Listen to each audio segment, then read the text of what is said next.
काबिज है,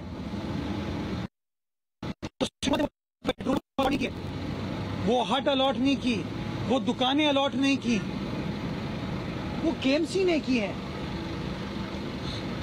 केएमसी चाहती है और पिछले 1 साल से कोशिश कर रही है कि उसके रेंट को बढ़ाएं। जब रेंट को बढ़ाने के लिए केएमसी नोटिस देती है तो करना था, कोई और मकसद नहीं है।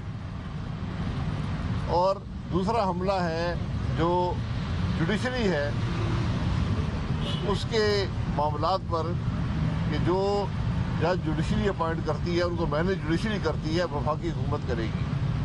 तो उसका वाहिद मकसद ये है कि अपनी मर्जी के फैसले लेने की कोशिश की जाए। कानून ऐसा बनाया गया जिसके अंदर इतना इबहाम है कि जज भी परेशान है कि हम फैसला करें तो क्या करें। और यही कैफियत इस अदालत में भी है कि जज साहब खुद परेशान है कि ये क्या कानून है, मैं फैसला क्या करूं, क्योंकि जो कानून में लिखा गया है उसकी रूह से ये केस अब रहते नहीं हैं। तो अब इंसाफ तो हम पहले भी कहते हैं कि ना इंतज़ाम के अंदर है ना कोई उम्मीद है।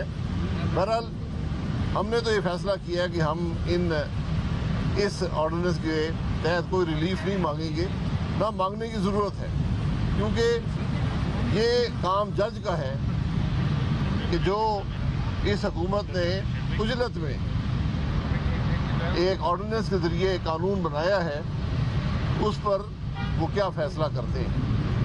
क्योंकि कानून बड़ा वाज़ेह है, हमने कोई ना पटिशन दी है ना देनी है। ये आज हालात हैं अदालतों के, ये हालात हैं इस अदल के निज़ाम के, इस जो एहतसाब का निज़ाम है, ये इसकी हक़ाइक़ है।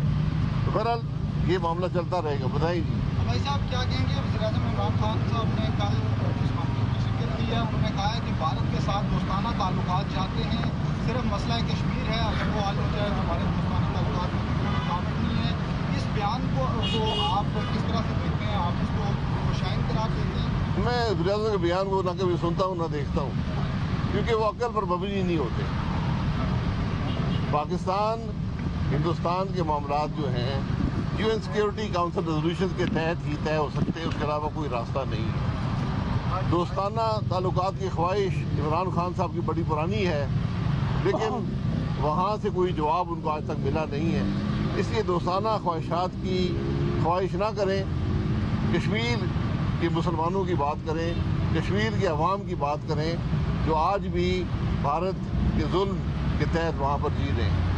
सर कल एक खबर रिपोर्ट हुई है कि मियां साहब की लंदन में पाकिस्तान की अहम शख्सियात से मुलाकातें जारी हैं और उन्होंने कुछ अर्ली इलेक्शन की डिमांड भी रखी है। सबसे पहले तो क्या आप इस तरह किसी मुलाकात से वाकिफ हैं? ऐसी कोई मुलाकात न है। जो बात होनी है वो आवाम के सामने होनी है और रिकॉर्ड पर होनी है। खुफिया मुलाकातों की कोई ज़रूरत नहीं है। ये मुल्क के मसाइल हैं, मुल्क आज चल नहीं रहा। आप सिर्फ ये देख लें कि पिछले 3 महीने में जो महंगाई का आलम है, 15% रुपए की कीमत गिर गई है। आज हर शख्स महंगाई से तंग है। हर रोज़ एक नई खबर आती है, कभी IMF देता है, कभी हुकूमत देती है कि महंगाई बढ़ती जा रही है, हर शख्स परेशान है। उसकी बात करने की ज़रूरत है। मुस्लिम लीग नून किसी डील का, किसी सौदे का, किसी गैर आइनी काम का हिस्सा नहीं बनेगी।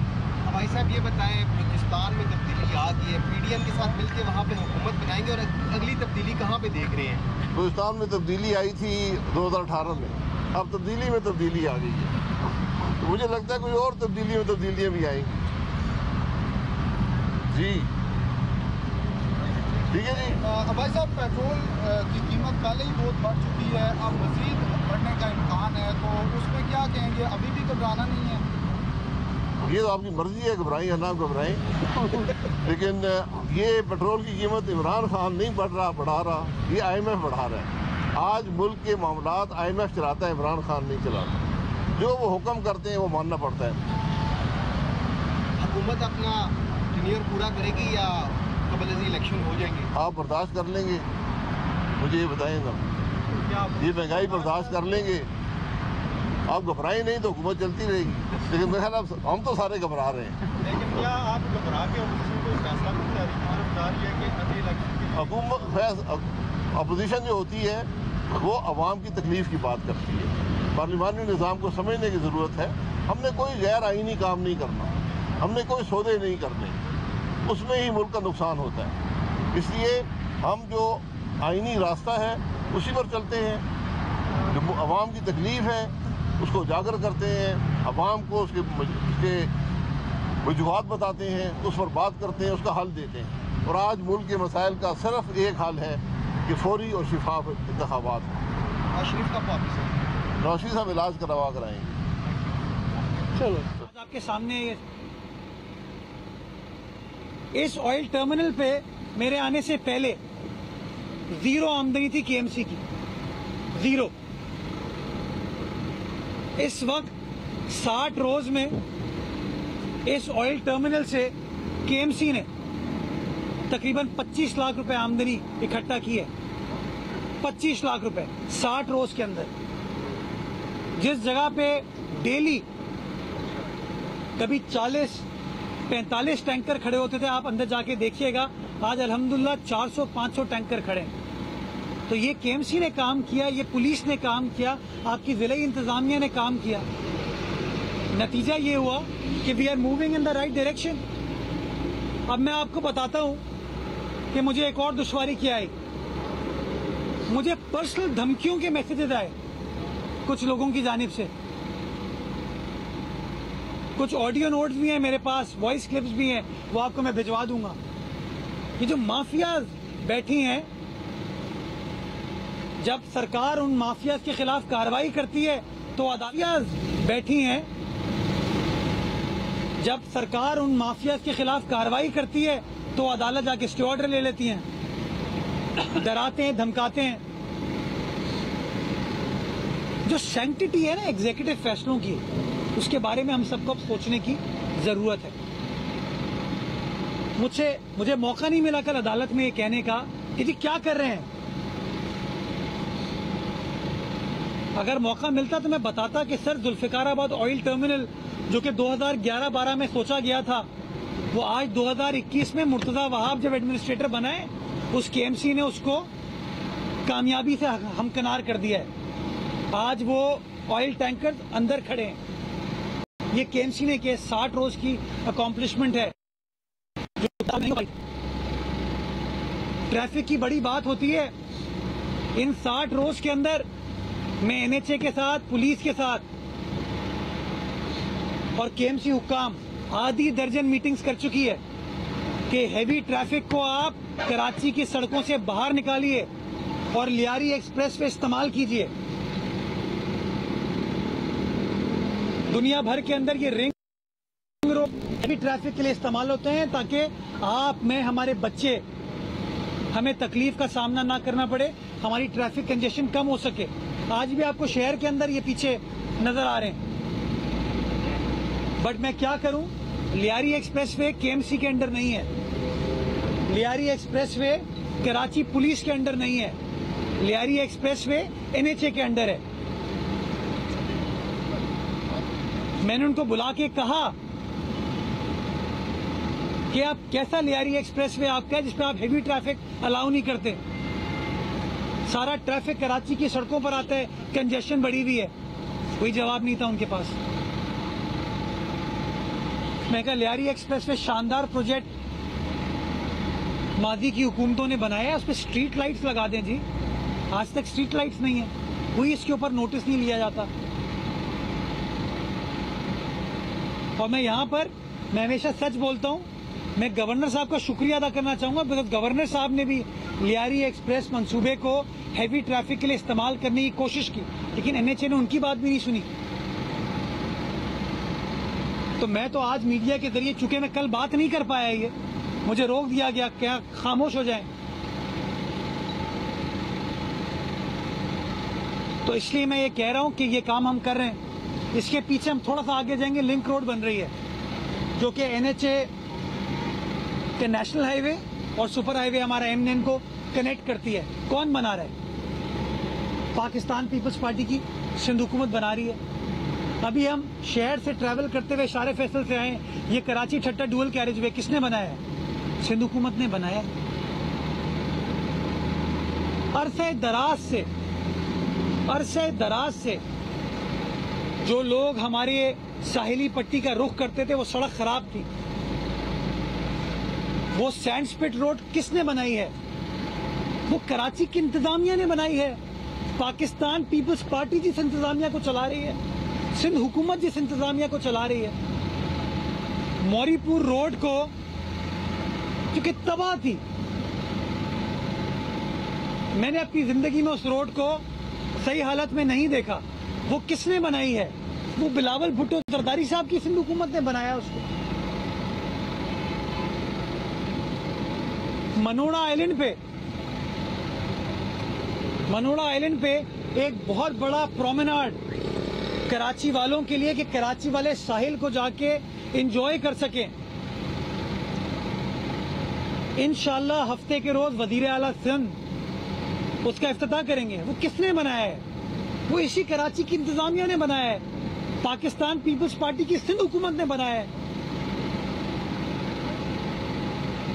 हमारे सनती इलाके, चाहे काटी हो, नकाटी हो, फबाटी हो, उनको करोड़ों अरबों रुपए की ग्रांट किसने दी ताकि वो अपनी सड़कों को बना सके? वो मुराद अली शाह, बिलावल भुट्टो जरदारी की सिंध हुकूमत ने ग्रांट दी। और आप उन सनतकारों से पूछ सकते हैं कि वो शुक्रगुजार हैं, उनको किसी वफाकी हुकूमत ने वो पैसे नहीं दिए, वो सिंध हुकूमत ने पैसे दिए।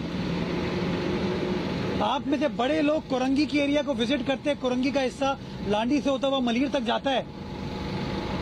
12,000 रोड किसने बनाई, जिसका नाम अब शारे दारुल उलूम रखा गया है? वो तबाह थी रोड आपके इंडस्ट्रियल सेक्टर के बीच में। 8,000 रोड किसने बनाई? कोरंगी 2.5 नंबर 5 नंबर का फ्लाईओवर किसने तामीर किया? अभी मेहरान हाईवे जो कि आपके पोर्ट कासिम के एरिया को कनेक्ट करेगा, तकरीबन 1 अरब रुपए का मंसूबा काम चल रहा है। कौन कर रहा है उसके ऊपर काम? किसने पैसे उसके दिए हैं? ये सिंध की आवाम के पैसे हैं जो कि सिंध हुकूमत उनके बेहतरीन वसीतर मफाद में खर्च कर रही है। साइट के एरिया में 15 नई सड़कें बन रही हैं इस वक्त। 6 के ऊपर इस वक्त काम चल रहे हैं। आप में से कुछ दोस्त मेरे साथ जा चुके हैं, विजिट कर चुके हैं। नेक्स्ट टाइम आ जाके प्रेस कॉन्फ्रेंस करूंगा मैं, ताकि और बता सके लोगों को वो कौन बना रहा है। इमरान खान साहब ने तो उसके पैसे नहीं दिए। उसके पैसे, ये सिंध के अवाम का जो अमानत, जो पैसे पड़ी है, वो सिंध हुकूमत खर्च कर रही है। कराची की फलाह बहबूद के ऊपर खर्च कर रही है। इसकी बेहतरीन कई मिसालें हैं जो मैं आपको तस्वीर के साथ, वीडियोस के साथ, शवाहिद के साथ पेश कर सकता हूं। कल भी जब हमें अदालत बुलाया गया तो वजीर आला हाउस में एक बहुत बड़ी मीटिंग हो रही थी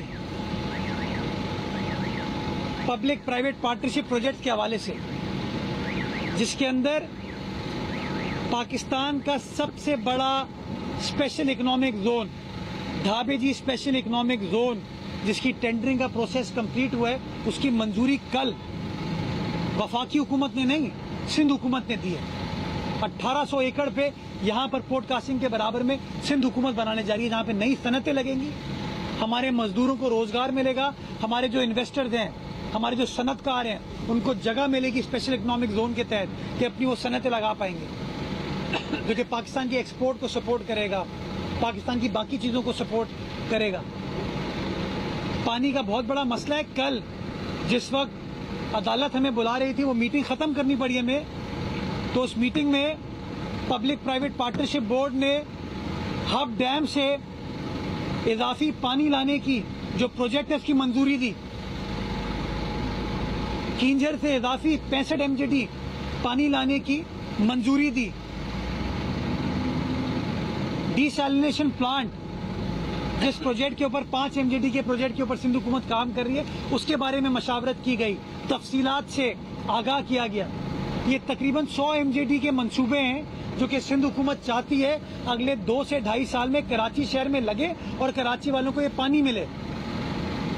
और बार बार वजीर आला सिंध की ये कोशिश थी, वजीर बल्दियात की कोशिश थी, मेरी कोशिश थी कि हम जोर डालें कि हमें एट दी अर्लीस्ट ये पानी के मंसूबे कंप्लीट करने की जरूरत है। ये सनत का स्पेशल इकोनॉमिक जोन का मंसूबा खत्म करने की जरूरत है ताकि हम आगे बढ़ सकें। लेकिन मुझे मौका मिलता मैं सारी बातें बताता और सारी बातें तखय्युलाती नहीं है, सारी बातें